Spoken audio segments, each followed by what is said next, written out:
All right, welcome in. Special edition. Hail to the podcast brought to you by Maize and Blue Review on the On3 network, also part of Rivals high school recruiting coverage as well. Make sure you go over to On3, search for Maize and Blue Review, and join us now. $1 for the first month to get us a trial before you kick in. Obviously, a lot of things going on. Football season just around the corner. Recruiting coverage picking up for the end of 26 as well as 27. And oh yeah, the 2-year saga has finally come to an end. I'm Trevor, McCue, senior editor, Maize and Blue Review, joined by publisher Josh Henschke. Folks, I hope you don't mind. I see some of you already in here. While we get caught up, Josh, if we can take a moment. 2 years ago, can you make those comments go away? 2 years ago, you and I are sitting in front of a computer, reading legal law and waiting all day for a story to break because there was these constant 5 p.m., 6 p.m. drops every day. I don't know about you. I mean, there's a lot of negative here. Like, we're going to get into it, right? This isn't a huge victory. Okay. I am relieved, dude. I can just feel it off my shoulders. Like, what an incredible nightmare. Most of the time this process is played obviously a lot more privately than this was. And I think that's playing into some of the narratives that are out there right now because of how this was dragged out. But anyway, just real quick before we get into all of this, how are you feeling?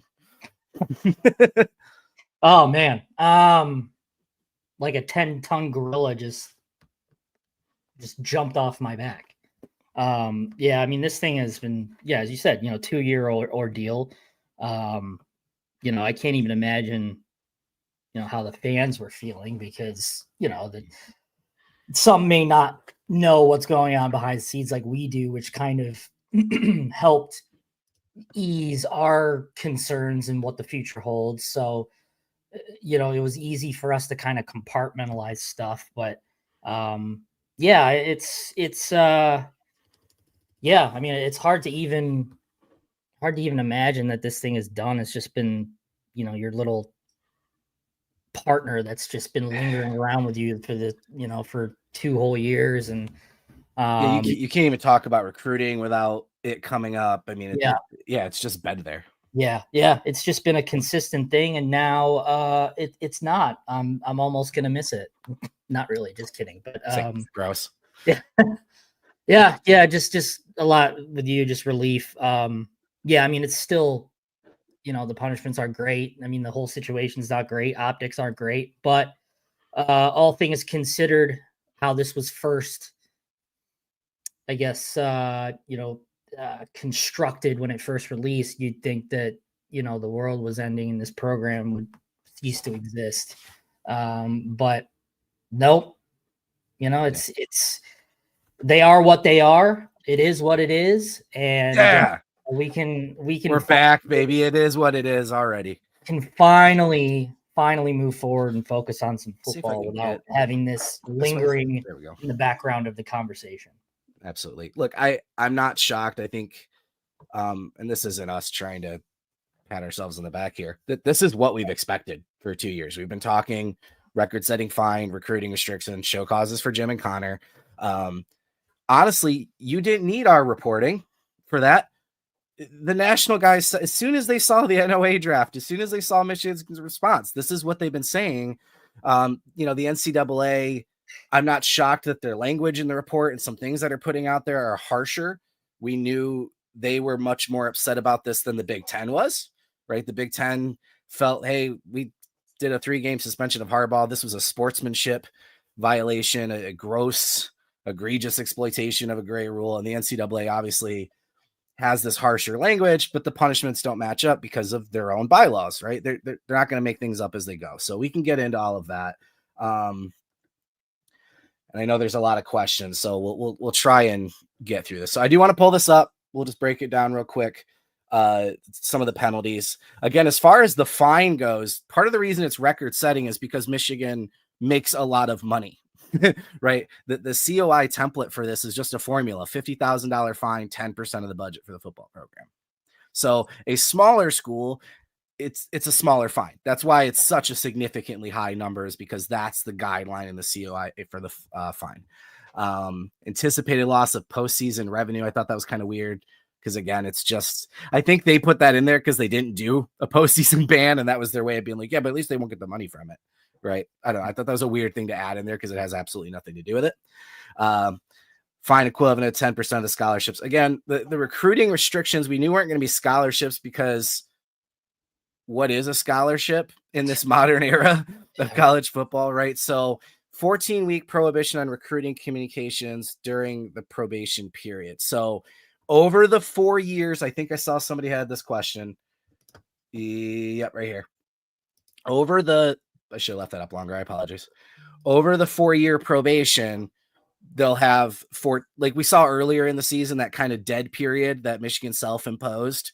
You'll see these like self-imposed dead periods that Michigan has to do over the 4 years on probation to reduce their recruiting comms by 14 weeks. So they're their own dead periods. I don't know how or when.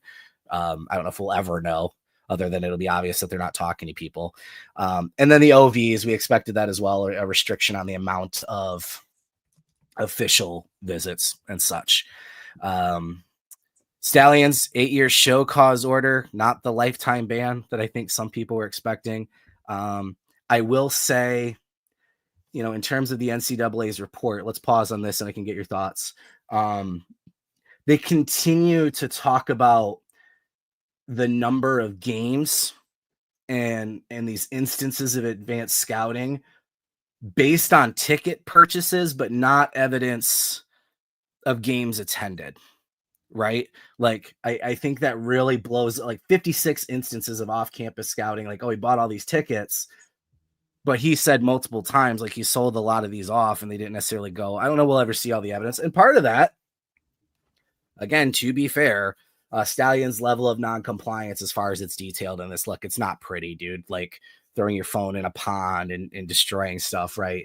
My argument all along is I wanted to see this iPhone footage, because 90-something% of teams steal signs by using all 22 film, by using TV broadcasts. I don't know if I'll ever understand why he felt the need to do this. It's not necessary. I don't think it provided any advantage over the regular sign stealing. But the only evidence they had was in-stadium footage of people near Stallion seats holding a phone. And again, the rival pushback will be because the evidence was destroyed. I mean, that's a fair thing to say. Stallions, his non-compliance, and that goes up to the pattern of Jim too. The 10-year show cause for him and the pattern of non-compliance and lying. But that's really what most of this punishment is. It's Michigan's attitude towards the NCAA and the non-compliance in this investigation, and then a lot of harsh words about the scheme itself. Yeah, I mean, I think just the lack of compliance and the pushback are the reasons for why Stalions and Harbaugh's punishments are what they are. Stalions was, I guess, depends on who you talk to, but he was, rebuffing the NCAA, wasn't being helpful in the investigation and all that stuff. Whatever, that's all done. I mean, yeah, I know we had a question in the comments about the scheme. I mean, I think you just pretty much just nailed it. What the scheme is, it was just buying tickets, and still pretty much an unproved. There's I don't know how to word this without kind of sounding contradictory here. There was evidence of people in seats for tickets that he purchased, but no evidence that this was a scheme, if that makes any sense at all. Not that this whole thing made any sense from the start, but I mean, I think they got what they wanted out of this in Jim Harbaugh getting the hammer, if you want to use a hammer word for it, in terms of his show cause. But it's just, it's nothing. The show cause is nothing. Harbaugh isn't coming back to the college game. This means absolutely nothing. There's no reason for him to even go back and work with the NCAA when he's not even, it's like so far off his radar now, it doesn't matter.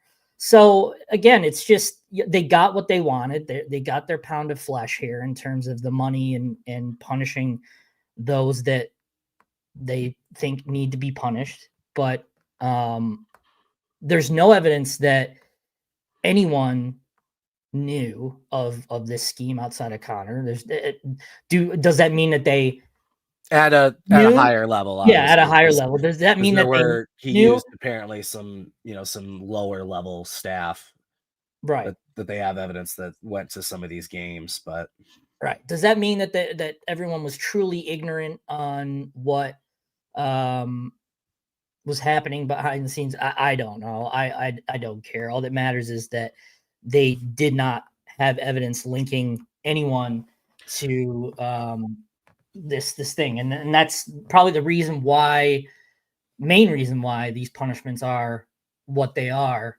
Outside of the recruiting violations they picked up along the way, because the NCAA needed to find something to justify their resources spent for this whole thing. So, yeah. if I can be harsh on Harbaugh for a moment. Yeah, absolutely. I think he deserves it. I do think, and there's going to be a shift, I think, in narrative onto Harbaugh's legacy. Somebody asked if there was evidence of him knowing. No. And that's what the Big Ten said. And that's why we kind of knew this was going the path it was going, was the Big Ten said no evidence of Ohio, I don't know why I was going to say Ohio State, but no evidence of Harbaugh's knowledge. Unless that comes forward, the Big Ten investigation is considered closed. None of that knowledge was made. And that's why the Big Ten and Tony Petitti was supporting Michigan in this process towards the end. That said, Harbaugh is found. Yeah, well, we can get into that too. Like head coach responsibility for Harbaugh, but I think it really goes beyond that. It talks about, the scouting scheme occurred. It demonstrated that Harbaugh violated the principles of head coach responsibility. He did not embrace or enforce a culture of compliance during his tenure. His program, and this is the part for me where I think it matters. His program had a contentious relationship with Michigan's compliance office, leading coaches and staff to disregard NCAA rules. There's no secret about Harbaugh's relationship with the NCAA.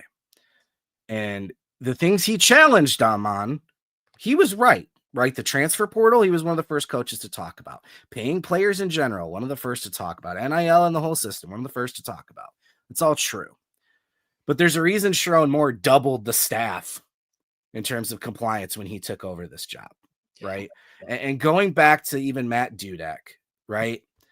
I think some of that contention, it bleeds down into parts that do matter, right? If Michigan had just self-reported like we talk about all the time, a lot of these violations get self-reported. They're no big deal. If Michigan had self-reported them or not immediately lied and put up this huge wall and just kind of played the game. I know I am not a fan of the NCAA. Okay. But every one of us has worked in a situation with some type of corporate partner or whatever it is, where you just got to play the game, man. Yeah. And Sherrone Moore too, even, I've defended him on the deleting of the text because they were non-incriminating. I'm like, what are you alleging he covered up? He turned him over, whatever. He initially lied about deleting them and blamed it on something else. You can't do it. That was dumb. That's my point. It's just a stupid mistake. Yeah. Just a stupid mistake. So look, Harbaugh threw a big middle finger up to the NCAA and wanted to win a title and won the title. Right. And I agree with you. He doesn't care about the show cause and whatever, but I do think it's fair, maybe in the context of the things Sherrone Moore is doing differently. It is fair to acknowledge, dude, a lot of this was preventable. Oh, absolutely. And it's not a good look, man. Like, It's okay. Like, I know Michigan, look, the national championship is safe, and I want to get into some of the language around the scheme and the advantage they did or did not gain. The championship is safe, blah, blah, blah. But like, man, Harbaugh burned it down on the way out, man. Mm-hmm. Mm-hmm. Yeah. I mean, it's would fans trade all of this for a national championship that stood? Hell yeah, they would. I mean, well, right. I mean, maybe not. I don't know. Some probably wouldn't, but most, if I were to lay this all out to you and know that there's not going to be any really major repercussions from this, would you trade that for a national championship and beating Ohio State 4 years in a row? I would tend to believe that most would put their honor aside and say yes. And I wouldn't blame them. This championship was valid. The NCAA president said so.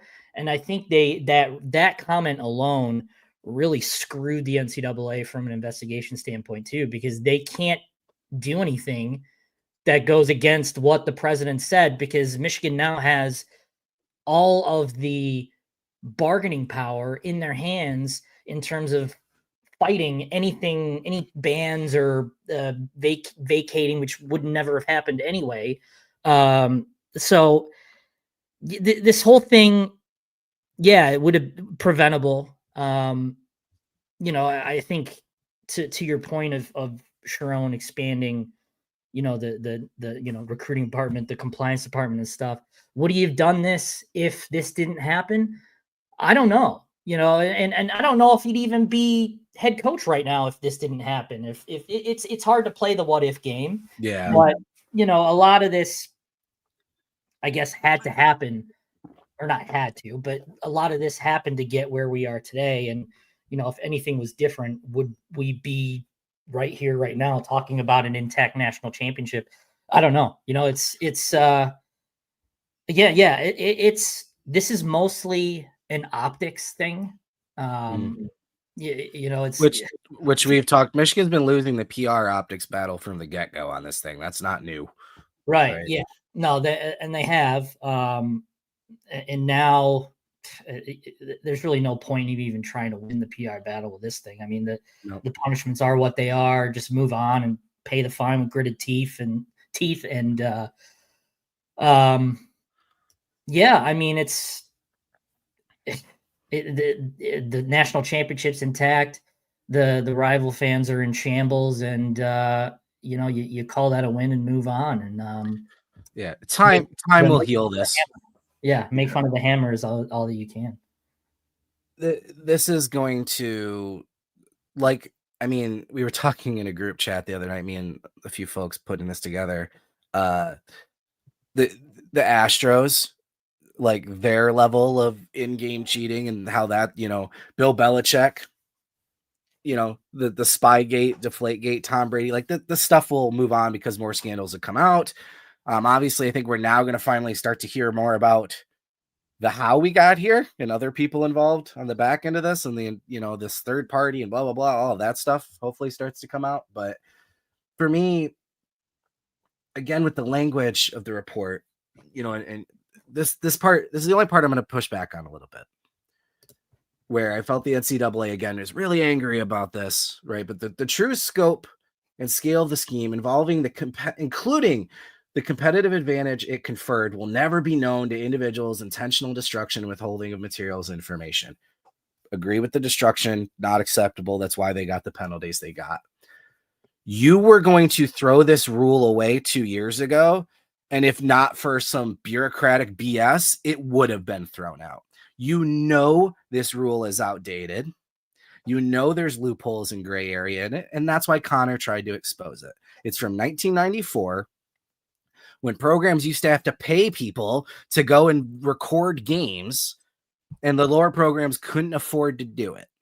Every single game is on TV, Hulu, digital access. All 22 film is out there. We know these schools are sharing information between each other, right?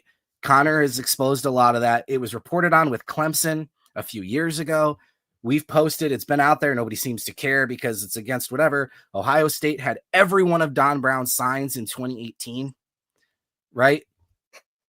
Like, here's how I know there wasn't an advantage gained. And the one blessing in disguise about all these Big Ten programs pushing this and the penalties coming into the 23 season, when the scheme was first revealed, news reports came out. The betting lines in Vegas did not change. Yeah. When Connor Stalions resigned and was removed from the program, the betting lines did not change. Michigan's first game, when all this broke, Michigan State 49-0. Michigan State. They beat Penn State on the road without Jim Harbaugh, without Connor Stalions. They beat Ohio State without Jim Harbaugh, without Connor Stalions. Won the Big Ten championship. Beat Alabama in the Rose Bowl. Beat Washington. And like you said, the NCAA president said, hey, nobody can say Michigan didn't win fair and square. Yeah. Michigan leveled the playing field with their sign stealing and with what Connor was doing with the cat and mouse game. Again, this idea that Michigan knew every single play, that's not what happened. It's insane. the Michigan defensive players can't learn the offensive playbook. It's not like Madden where you push A, B, or C. Plays are complicated. Okay. Go back and watch Stalions busting with the boys if you want a sincere idea of what he was doing. I think that's the best thing he's done. The documentary is what it is, but he explained his process in that busting with the boys, and I think it makes sense. Well, and here's another thing too. Steal signs, do better at hiding your signs, and make them more complicated. Michigan just did it better. Michigan just did it better and suck it. That's the point they're trying to make. We didn't have helmet communications forever because the other coaches wanted to keep stealing signs. Right, exactly. It's just, like Michigan was like, Connor's attitude of this is just, be better at stealing signs and suck it. I was better at stealing signs than everyone else. And his scheme, did it have a part of it? Yeah, maybe. I don't know. I'm just having a hard time caring about the aftermath of this thing and also leading up to it, just because the NCAA has nothing other than stuff they just happened to stumble upon along the way. And Michigan kind of tripping over itself too, in terms of not cooperating with like Harbaugh and even Denard being thrown into this thing, which he wasn't even mentioned at all during this whole time that we were asking. I knew he had a recruiting violation, but he ends up in a 3-year show cause. Yeah. I mean, it's all of this major punishment is because Michigan didn't, or I shouldn't say Michigan. Harbaugh, Stalions, and Robinson didn't cooperate. And I guess you can say Moore didn't cooperate initially because of the whole stupid text stuff. That's the only reason we're at this point. Because, the NCAA can say in their statement, we have enough to suggest that, that a postseason ban was warranted. Why? Why was it warranted? You've got nothing. Where's the evidence that supports a postseason ban? Because some people didn't work with you. Is that why? Right. They say it's an aggravated level 1 because of the non-compliance. Then do it. They got what they wanted. They railroaded Harbaugh. They hung him out to dry. This 10-year show cause, really it's 14 if you count the hamburger stuff. Correct. But it starts at the end of that. Yep. Yeah. So and who cares? It's symbolic. It's just to get their pound of flesh and just to say they got something out of this where they didn't really have anything outside of Michigan. I keep saying Michigan, outside of certain people inside the program that were pushing back on this stuff. Yeah. They got their pound of flesh. They'll fill their coffers a little bit with some chump change from Michigan. I mean, they'll find this money no problem. I did have a source tweet us in the middle of this telling me that this is turning into like a fundraising. The media is being overrun with people that want to donate money because of this. So it's essentially the NCAA bending Michigan over on its knee and giving them a little spank on the butt a couple of times and sending them on their way. Don't do this again, and then gone. Send them on their way and moving on. It's just the theatrics of this thing is just ridiculous. I mentioned a comment here saying that Denard caught a bit of a stray, and I'd say but I mean, he ended up getting a bit, caught up in this because of what they found. But I mean, that's his choice not to work with the NCAA. But I mean, I'd say it was a bit of a stray. We need more details on this because this is going to become a bigger deal. Mr. Martini, great question. Partridge was not in the report. We had heard, I don't know, I have no sense of time now. I think it was like 2 months ago. I had a really, really good source on this, and I know you did as well, but that Partridge was largely going to be exonerated in this. Yep. Now, the initial report was misleading that like he destroyed something. That's not what he did. And then it was, he told a player to lie. That's not what he did. Yep. It's starting to sound like literally all he did was a player that was going to be interviewed by the NCAA was nervous. And Partridge basically was like, hey, it's all right. Tell the truth. This is all it is, blah, blah. So he literally like just talked to the player. Yeah. So it'll be interesting to see how that plays out between him and Michigan, but no punishment for him. Yeah, and to that point, CP was actively working with the NCAA. He provided evidence. He appeared at the. I can actually say this stuff now that it's over. I know, yeah.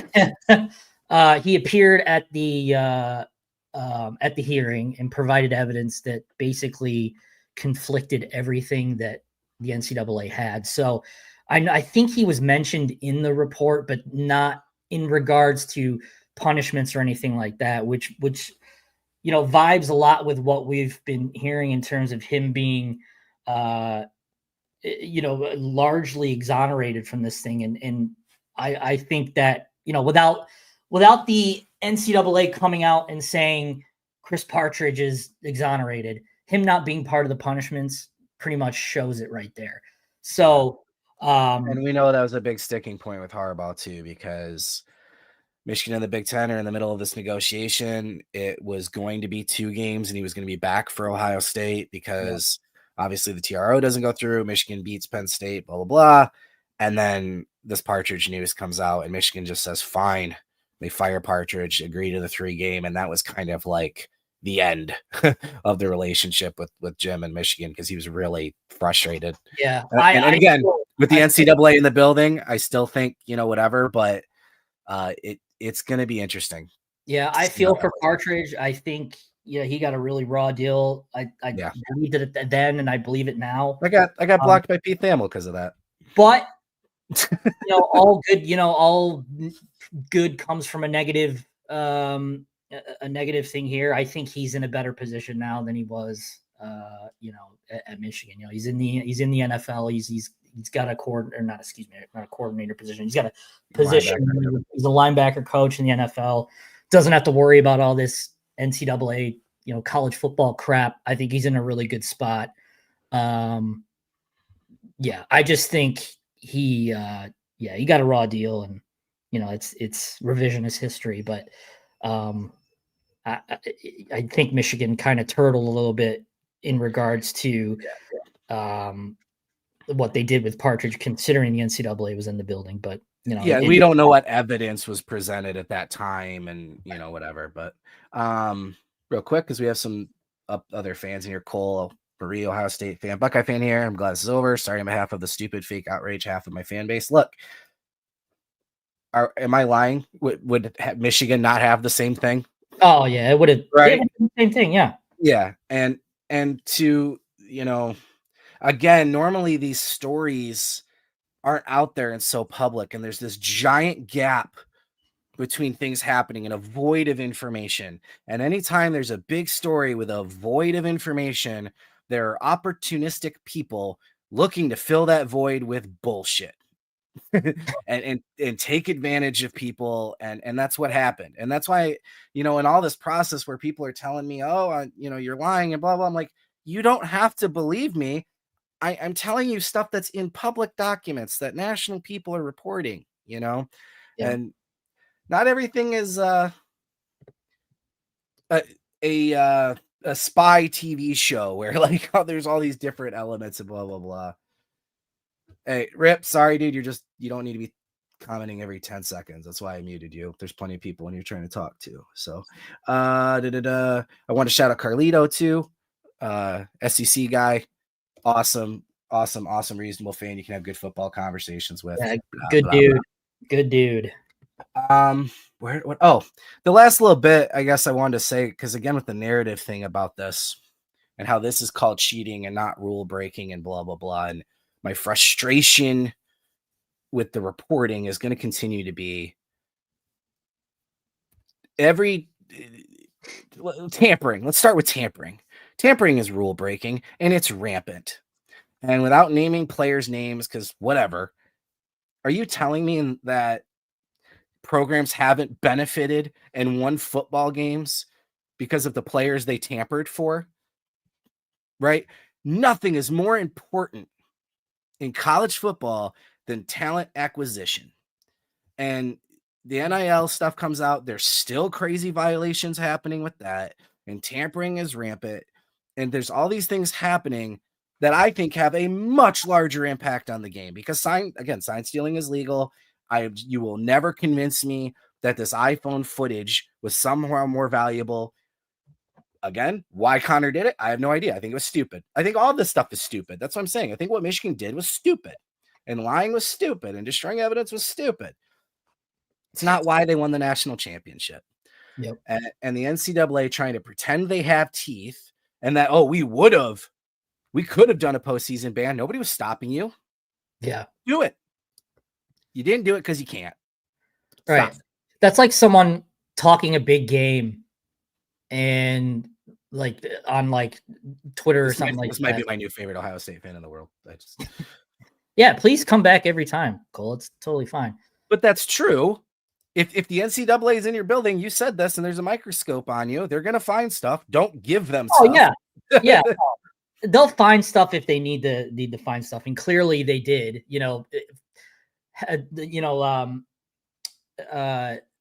Clink, verifying a guy on Instagram and stuff.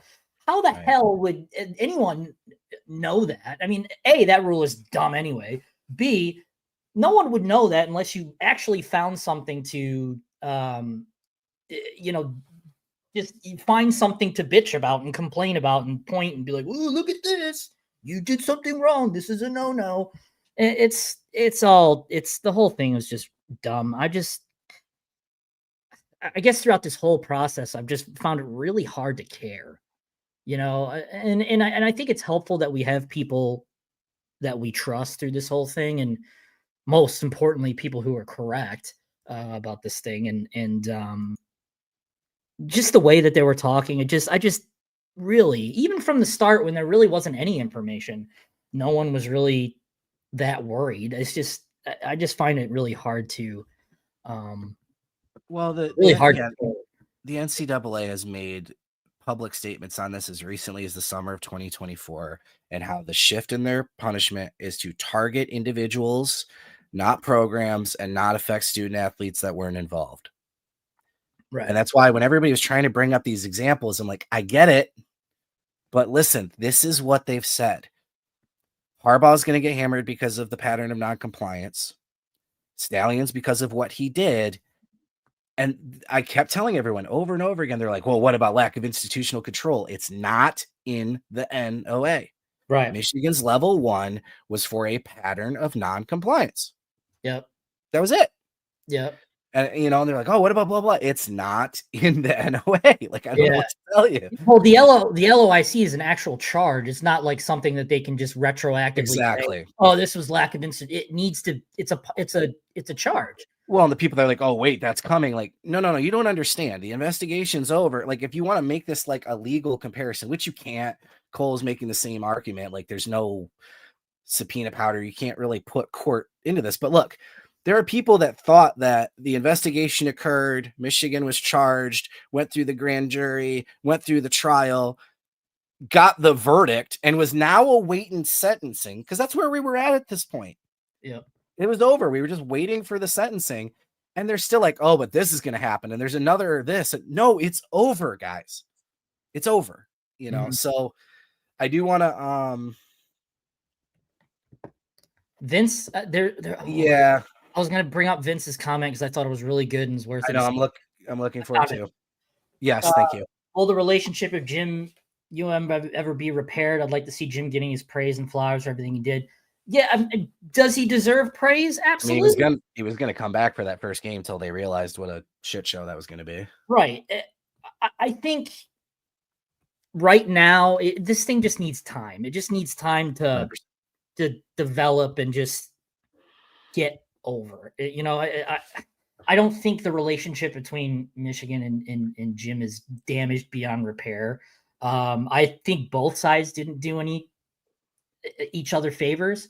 I think Michigan would have been more supportive of Harbaugh if he stayed, but the focus quickly. Well, to be frank, if he wasn't running a non-compliant program, that too. Yes, the man had a reason to be pissed at him, dude. Right. The man is an elite coach, but he's not perfect, and no one is. No one's perfect.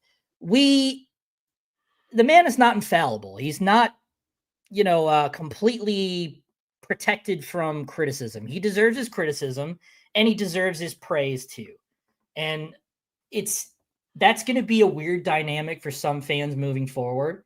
You know, a lot of people will rightfully remember now, especially the national championship over this stuff. This stuff will be eventually just be a bullet point in a history book, but the national championship will last forever and will be in the forefront of everyone. You picked the confetti up off that field. Nothing's taking that away. Right, exactly right. Hey, look, it's right here. I've got this. This is real. This is real. This is real. And yeah, I mean, it's going to be it's just going to be a weird dynamic for a little bit. It just needs. I love your Irish fan. Harbaugh doesn't comply. Kirby lets people drive 40 over. Day can't beat Michigan. No one's perfect. Right, exactly. No one's perfect. He's not completely void of praise or excuse me, criticism. But it just takes time. I believe that, you know, that this championship will be celebrated. I mean, it is being celebrated, but more officially from Michigan after this, with Harbaugh involved at some point. There'll be some 10-year reunion and it'll be fine. Yeah. I just don't know. I don't know when, but it just needs time. That's all it is. I mean, there's going to be egos bruised and all that stuff. And 2019, it's a good point.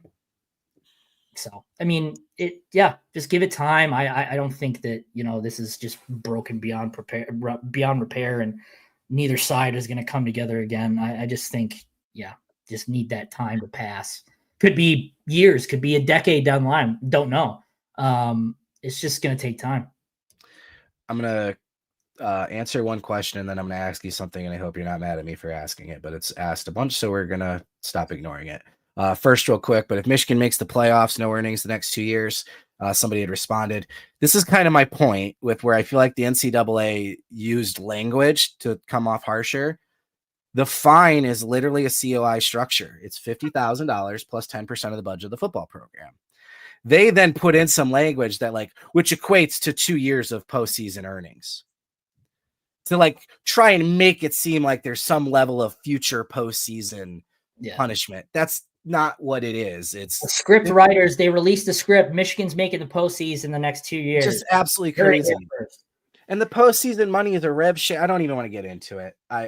I don't know. Yeah. 10%. Yeah. I'm not mad. That's the formula they use. Okay. It's not my money. I'm not a math guy. I don't care about the dollar. I lied. One more comment. Michigan State, Ohio State fans were all set to praise the NCAA, but now they want them abolished. I've said this all along. The enemy of your enemy is your friend, whatever. Okay. Careful. Careful what you associate with and praise and blah, blah, blah. Both schools have reasons to hate the NCAA for things they did to them. Right. And I long said, hey, wait till they come to your door, right? Michigan State's in the middle of their own investigation right now from the Tucker years. I don't think that's going to be a big deal, though. I think it's a written resolution. So either it's not major or whatever. But my point is, the NCAA didn't all of a sudden become awesome because they were going after Michigan. This is who they are. Mm-hmm. And you all rooted for them. This is it. This is what they do. They are who we thought they were, and we let them off the hook. So look, last thing I want to say, and this is the question I was going to ask you. My kid's pounding on the door. I apologize. This isn't over. Right? Killian, are you serious? This isn't over. And everybody's asking about the reports that could potentially come out. We have not been somebody that, highly entertained a lot of the conspiracies on this. I will say there is, somebody involved in terms of this whistleblower that I hope he doesn't become a target of stuff. I think he was probably taken advantage of in this whole process by who he was taken advantage of. But look, we've been hearing about this forever. Do you think how this all started and the third party and all of that stuff, is that A, going to come out, and B, will anybody care? Yeah, I don't know. I guess it depends on what comes out that people would care. But, I as I mentioned inside the den, I know Yeah, Trevor's door was getting hammered more than Michigan did. Yeah, there's a lot of talk of where the information came from and who was releasing and all this stuff. We were told from the start, from the same people really who, were spot on with punishments and all this stuff throughout the entire time. And I posted this in the den today, kind of looking back on this whole thing. That's kind of my biggest regret on this whole thing, was kind of just talking about that Michigan has evidence and is prepared to release it. I do believe they have evidence. I've heard it from enough people to believe it, but the fact that it hasn't been released kind of makes me think, I don't know if it ever will be released. I do believe there's a report from a national person coming. I have no idea if it's going to live up to the expectations of what has basically been, frankly, Michigan's version of what the rival fans were doing. Yep. Right? It's been our conspiracy. I have no idea. I have no idea if it's going to live up to those. Hey, Jet says he does not care. Yeah, I don't. I don't think I do. I do not care. That was it. That's so great. Yeah, coach. Somebody asked. Yes, coaches can talk on this. I don't know that they want to. I don't think they will. I mean, Sherrone definitely won't. I mean, he'll. Yeah. Look, it's effectively over at this point. I mean, they're going to have the restrictions in place. They're going to have to deal, which I don't even think I talked about. The Moore suspension. Again, the language, Michigan self-imposed. I 100% believe this was part of negotiation. I think both sides didn't want an appeal. Both sides didn't want a lawsuit, right? You don't let Michigan handpick the games again, right? Unless you're looking to. So, yeah, weeks 3 and 4, he gets to coach at Oklahoma. Very, very important to him. That's his alma mater. He wanted to coach that game. So he'll be out. I mean, reality, Michigan is lucky, or excuse me, Sherrone Moore is lucky that he actually can coach in that game. I agree. No. You bump it back to the start of the year. Right. And that's why, again, for the NCAA to act, you could have done more. You didn't. They negotiated this as much. They're ready to move on to both sides. Because I know Michigan's pissed about this fine. Oh, yeah. No, and technically they're going to take it and move on. Sherrone is a repeat offender. I mean, yeah, it may be silly in the whole circumstances, but by the technicality of the rules, he is a repeat offender. So NCAA did give him a little bit of leeway, especially with the part of him not cooperating. They definitely, I think they caught him a little bit of a break, which is whatever, it's fine. Well, and I want to admit I was wrong on that piece. I was led to believe that the text messages were asked for, and he was like, I deleted them. Yeah. And then, okay, well, we can recover them. Give us the phone. Okay. That initial, there's some, I don't remember what it said now. I apologize. I mean, this all came fast, but he said it was a storage issue on the phone. Yeah, he blamed it on something, right? Yeah. Dumb. Yeah. Again, in the scheme of things, is it worth it? No, but you just can't, So Alfred Central, LOL, Nebraska, and then week 1 next year, which will be interesting with the whole Germany thing. See how that goes. And again, look, you can't expect a human to be perfect in every situation. And we look at these people, fans look at these people as some sort of like deity, especially Jim Harbaugh. No, they're not. They're humans. They're not perfect. They make mistakes in the heat of the moment. They freak out. They have emotions just like us. You can't expect them to be the perfect human and do the right thing all the time in terms of reactions and things like that. Following the rules, that's a whole completely different conversation. But I mean, people do dumb stuff in the moment. I do dumb stuff in the moment. And I don't make the right decision 10 times out of 10. You'd like to be more towards 100%, but it's just not possible. And it just shows to me, it's just that you can't make the right decision all the time. And sometimes, retroactively it looks dumb. But again, these guys are football coaches, not gods. They don't make the right decision 10 times out of 10. And I don't want to be a huge excuser or defender of Connor here, but to that point, imagine going from being who he was, right, as far as nobody knowing who he is and blah, blah, blah, to literally a national story. Every night something's being posted about you and your life, and like this whole vacuum thing comes out, right? Like that level of microscope being on you to create a level of paranoia, if you will, or you know what I mean? I mean, I guess what I'm getting at is I don't know that I wouldn't react the same way. You know, I don't know. Again, shouldn't have done it. His actions are what they are. His punishment is what they are, or is what it is. You know, that's it. But like to your point, and I've said that too with the non-compliance thing, some of it for Harbaugh, not handing over 4 years of emails. You doing that? Like, are you doing, you know? So anyway, okay. I don't know. I think we're just going to be beating a dead horse at this point, circling around on the same topics. So I'm just laughing at your average fan talking about the Blake Corum's LLC. Oh yeah, they still think some federal cases. It's just absolutely wild, dude. Those are the glory days of this thing. God, I can't believe it. This Football. process could have been done. This process could have been done in a year. It took 2. It was with the Big Ten. It was done in weeks. Right. Yeah. Ridiculous. Yeah, which I mean, I guess that's the big takeaway. And Tony Petitti said that as well, as like this can't take this long. You know what I mean? And again, Michigan State's investigation started, I think it was October of 23. Like, what? And it's because they've got this committee. I was saying earlier, the members of the committee that were drawn for this are Norman Bay, a chief hearing officer for the panel, and the attorney in private practice. This is a guy who's a private practice attorney. Yeah. Right. Another attorney, the president of a university, the deputy commissioner of a conference, the athletic director at Marshall, a law professor. Yeah. These people have very busy lives. Yeah. And the work only gets done when they happen to find a day that all of them can schedule on.